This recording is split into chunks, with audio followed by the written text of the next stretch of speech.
తెలంగాణ యువ జర్నలిస్టులు మెనోగ్రాఫ్స్ పుస్తకాలు చదవాలంటూ కీలక సూచనలు చేశారు తెలంగాణ శాసన మండలి గుత్తా సుఖేందర్ రెడ్డి. సీనియర్ పాత్రికేయులు అనుభవాలు, ఆలోచనలు ఈ పుస్తకాల్లో పొందుపరిచారని తెలిపారు. ఇది నేటి జర్నలిస్టులకు దిక్సూచిగా నిలుస్తోందన్నారు. ప్రముఖ పాత్రికేయులపై మీడియా అకాడమీ ప్రచురించిన చిరు పుస్తకాల ఆవిష్కరణ కార్యక్రమానికి గుత్తా హాజరయ్యారు. మృతి చెందిన పాత్రికేయులకు అకాడమీ అండగా నిలవడం అభినందనీయమన్నారు. పాత్రికేయ రంగం అంటే ఎన్నో ఒడిదుడుకులు ఉంటాయని వ్యాఖ్యానించారు గుత్తా సుఖేందర్ రెడ్డి.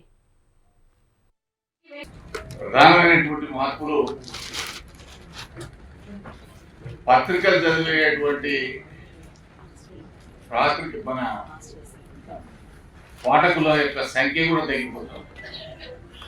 దాంతో పత్రికా రంగం నుంచి ఒకవైపు టీవీ ఛానల్స్ వెళ్తున్నారు.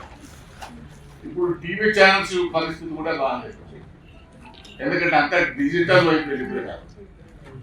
యూట్యూబ్, వాట్సాప్ రకరకాలైనటువంటి మాధ్యమాల ద్వారా మరి వాళ్ళ ఏ నిమిషానికి ఆ నిమిషం చూసుకునేటువంటి పద్ధతి. కానీ నాలాంటి వాళ్ళకి మాత్రం పత్రిక చదువుతూనే సంతృప్తి ఉంటుంది, ఎందుకంటే దాంట్లో చాలా డీటెయిల్గా చదువుకునేటువంటి అవకాశం, సమగ్రంగా సమాచారాన్ని మనం పెంపొందించుకునేటువంటి అవకాశం. ఈ సందర్భంగా నేను ఒకటే మనవి చేసేది ఏంటంటే,